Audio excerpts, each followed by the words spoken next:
ಪ್ರೀತಿಯ ವೀಕ್ಷಕರೇ, ನಾನು ನಿಮ್ಮ ಪ್ರೀತಿಯ ಸುಜಾತ ಮೈ ಥಾಟ್ಸ್ ಚಾನಲನ್ನು ಸಬ್ಸ್ಕ್ರೈಬ್ ಮಾಡ್ಕೊಂಡಿರುವಂತಹ ಎಲ್ಲರಿಗೂ ಹೃದಯಪೂರ್ವಕವಾದಂತಹ ಧನ್ಯವಾದಗಳು. ಈ ದಿನ ನನ್ನ ಮೈಂಡಲ್ಲಿ ಅದೇನೋ ಕೆಲವೊಂದಿಷ್ಟು ವಿಚಾರಗಳನ್ನು ನಿಮ್ಮ ಜೊತೆಗೆ ಶೇರ್ ಮಾಡ್ಕೊಳ್ಳಿಕ್ಕೆ ಬಂದಿದ್ದೀನಿ. ಹಾಗಾದರೆ ಆ ವಿಚಾರಗಳು ಏನು ಅನ್ನೋದಾದರೆ, ಈ ಪ್ರಪಂಚದಲ್ಲಿ ಪ್ರತಿ ಕ್ಷಣಕ್ಕೂ ಈ ಪ್ರಪಂಚವನ್ನು ಬಿಟ್ಟು ಲೋಕವನ್ನು ತ್ಯಜಿಸಿ ಪ್ರತಿ ಕ್ಷಣಕ್ಕೊಂದು ಸಾವುಗಳು ಆಗ್ತಾಯಿದ್ರು ಮನುಷ್ಯ ದ್ವೇಷ ಅಸೂಯೆಯನ್ನು ಯಾಕೆ ಬಿಡ್ತಾ ಇಲ್ಲ ಅನ್ನೋದೇ ಪ್ರಶ್ನೆಯಾಗಿ ಉಳ್ಕೊಂಡಿದೆ. ನಾವು ಕೂಡ ಈ ಲೋಕವನ್ನು ಬಿಟ್ಟು ಹೋಗುವಂತಹ ಸಾವಿನ ಒಂದು ಸಾಲಿನಲ್ಲೇ ನಿಂತಿದ್ದರೂ ಕೂಡ ಇನ್ನೊಬ್ಬ ಮನುಷ್ಯನ ಏಳಿಗೆಯನ್ನು ನಾವು ಯಾವತ್ತೂ ನೋಡಿ ಖುಷಿಪಟ್ಟಿರುವ ಜನರನ್ನು ನೋಡುವುದು ತುಂಬ ಕಡಿಮೆನೇ. ಯಾವುದೋ ಒಬ್ಬ ಮನುಷ್ಯ ಏನೋ ಸುಧಾರಣೆ ಆಗ್ತಾ ಇದ್ದಾನೆ, ಒಂದಿಷ್ಟು ತನ್ನ ಆರ್ಥಿಕವಾದ ಪರಿಸ್ಥಿತಿಯನ್ನೇ ಆಗಲಿ ದುಡಿದು ಅವನು ನಿಷ್ಠೆಯಿಂದ ದುಡಿದು ಕೂಡ ಮುಂದೆ ಬರ್ತಾ ಇದ್ದಾನೆ ಅಂದರೂ ಕೂಡ ಅದನ್ನು ಸಹಿಸಲಾರದ ಜನರನ್ನು ನಾನು ನೋಡಿದ್ದೀನಿ.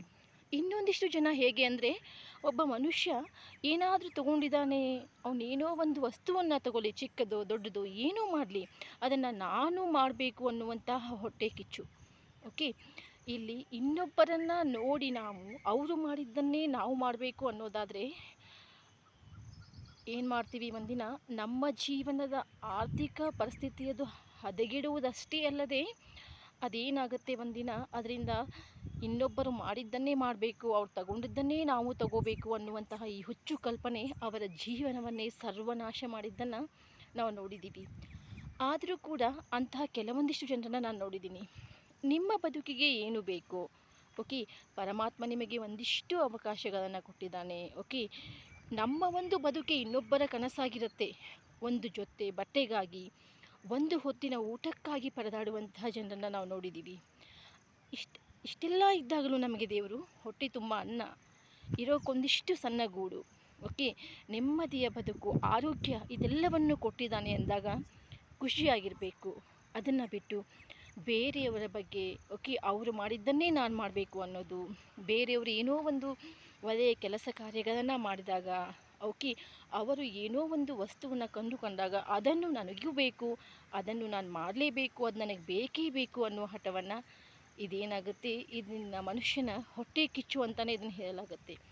ಯಾರಾದರೂ ಬದುಕಿನಲ್ಲಿ ನಿಮಗೆ ಸುಧಾರಣೆ ಆಗಬೇಕಾ, ಇನ್ನಿಷ್ಟು ಮತ್ತಷ್ಟು ನಿಮಗೆ ಭಗವಂತ ಕೊಟ್ಟಿದ್ದಾನ, ಸುಧಾರಿಸ್ಕೊಳ್ಳಿ, ನಿಮ್ಗೆ ಏನು ಬೇಕು ಅದು ತಗೊಳ್ಳಿ, ಹೇಗೆ ಬೇಕು ಹಾಗಿರಿ.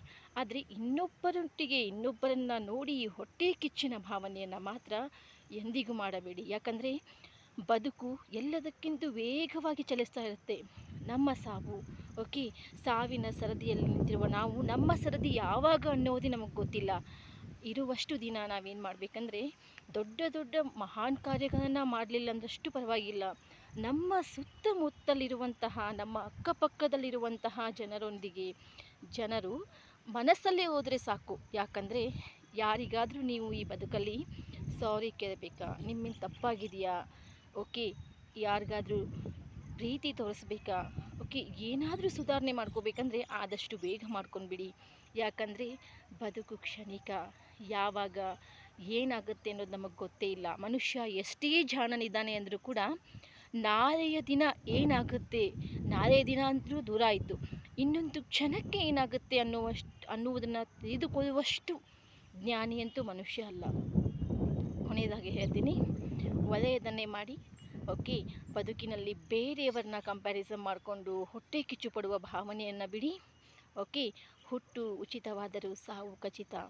ಇರುವ 3 ದಿನದ ಈ ಬದುಕಿನಲ್ಲಿ ಇಲ್ಲಿ ಇರುವಂತಹ ಪ್ರೀತಿ ಸ್ನೇಹಗಳೊಂದಿಗೆ ಗುರುತಿಸಿಕೊಂಡು ಪ್ರೀತಿ ಸ್ನೇಹವನ್ನು ಹಂಚಿ ಖುಷಿಯಾಗಿರಿ. ಸರಿ ಅನಿಸಿದರೆ ಲೈಕ್ ಮಾಡಿ, ಶೇರ್ ಮಾಡಿ, ಮೈ ಥಾಟ್ಸ್ ಚಾನಲ್ನ ಸಬ್ಸ್ಕ್ರೈಬ್ ಮಾಡ್ಕೊಳ್ಳಿ. ವೀಕ್ಷಕರೇ, ಮತ್ತೊಂದು ವಿಡಿಯೋದೊಂದಿಗೆ ಮತ್ತೆ ನಿಮ್ಮನ್ನು ಭೇಟಿ ಆಗ್ತೀನಿ. Love you all. See you next video. Thank you so much.